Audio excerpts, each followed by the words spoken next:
Why would XRP be allowed to be listed on Coinbase for the public if it's intended to be such a high price? Because they don't care about retail, Gavin. Most people are going to mess this up, and they know that. And I'm not saying that to be mean. You can just look at statistics. 60 to 70% of people that win the lottery go bankrupt within 3 to 5 years.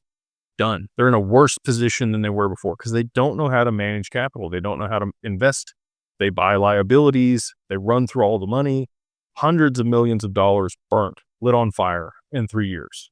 Because people don't have the financial education. They don't have the resources. They don't have the network. They don't have the professionals they need to be able to manage this appropriately. And they know that's what's going to happen to all these people. And most people are going to sell it. Most people don't care. They want the cash, and they will sell the XRP at a high price. And then the institutions will use it. And again, like I said earlier, retail might hold 2 billion XRP, maybe like 2% of the supply. And the other reason is they needed retail to create liquidity in the market so that they could test the asset. And look, like there's lots of people that are like, Ripple sells XRP to fund their business. Yes, they absolutely do. That's not a bad thing in my opinion. It is a positive feedback loop. They're able to use it to fund their business, to continue to build out the success of the network that continues to raise the value of the token that they sell to fund their business, to build out the network, to increase the value of the token.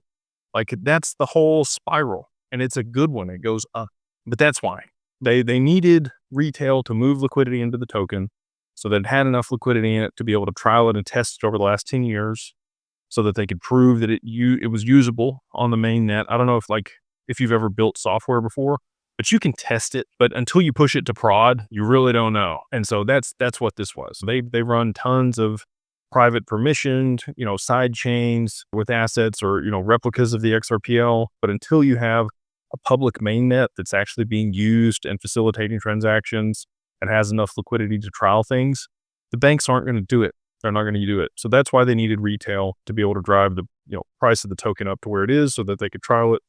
And then now that they're ready to use it, they'll push it up